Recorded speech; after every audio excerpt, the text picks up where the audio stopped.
Now it's my pleasure to introduce our panelists for today's broadcast. First, I would like to introduce Michael Butler, Solutions Architect for Radius. Mike provides support for client engagements in the area of overseas setup and HR. Mike has more than 20 years' experience working in the UK, France, and the US as a European HR executive and consultant, working with companies such as Disneyland Paris and United Airlines. Mike has both a CIPD and GPHR HR qualification, as well as an MBA. Next, I would like to introduce Prashani Damadasa, Director of Strategic Insights at Wilson HCG. Prashani has more than a decade of experience in talent acquisition, particularly within the RPO industry. She is responsible for developing the strategy for broadening Wilson HCG's footprint in EMEA through building engagement programs. Prashani develops solutions for Wilson HCG's clients around employer branding, strategic workforce planning, succession planning, and diversity and inclusion. Prashani drives engagement initiatives through consultative, high-touch partnerships and builds relationships with the global business community to expand awareness of the importance of strategic and proactive talent acquisition and the benefits of an RPO partner. During our broadcast today, we invite you to share your thoughts and ideas on SWP throughout the webinar via Twitter by using the hashtag GlobalSWP. Over to you, Prashani. Thank you, Ed. Hello, everyone. I think, strategic workforce planning is something that organizations are really grappling with at the moment. It seems to be a topic that seems to be dominating, not just the HR agenda, but also it's actually now becoming a business imperative. So I think if we look at the difference between SWP versus operational workforce planning, it's really about understanding the people and organizational implications and critical risks to the business strategy and identifying these risks in time, not only just to mitigate them, but also to inform strategy creation and also the, also the financial planning process itself.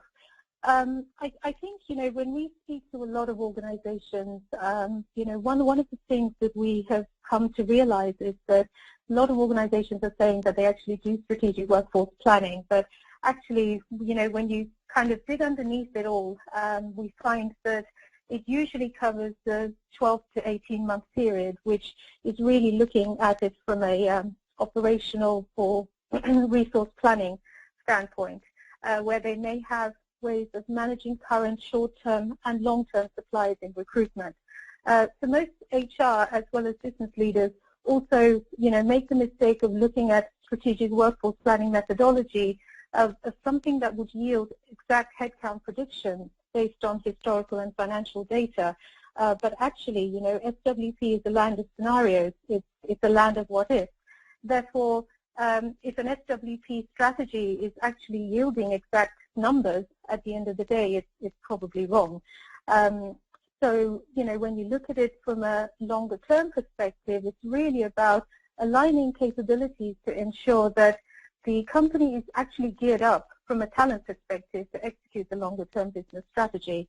But, having said that, there is also an element of projection where you are providing insights to the business based on more than just talent capabilities. It involves a deeper diagnosis that connects with your realities, your current realities as an organization. It involves looking at macro as well as micro drivers. So, looking at the study of workforce changes in the economy, replacement and mobility ratios, generational shifts. And more from a micro perspective, you can look at the supply of external talent that's available to your business, look at the quality of the talent, maturity of market share of your business, and also, where do you stand as an employer and how you are perceived in these markets all play into it.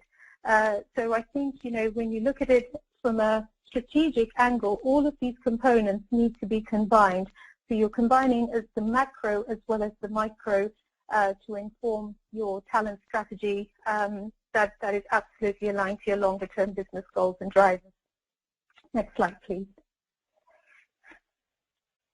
So why the increase in demand for strategic workforce planning? Well, I think we've all been in a situation where, you know, the business says, give me the right people to support my strategies, have them ready for me when I need them, and make it cheap.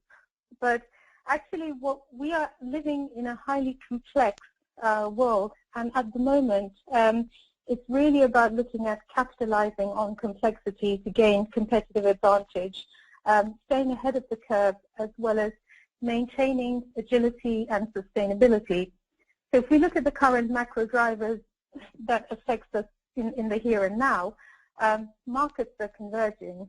Shifts in consumer behaviors, technology advancements, and, you know, the digital revolution are all some of the forces that's gathering in strength.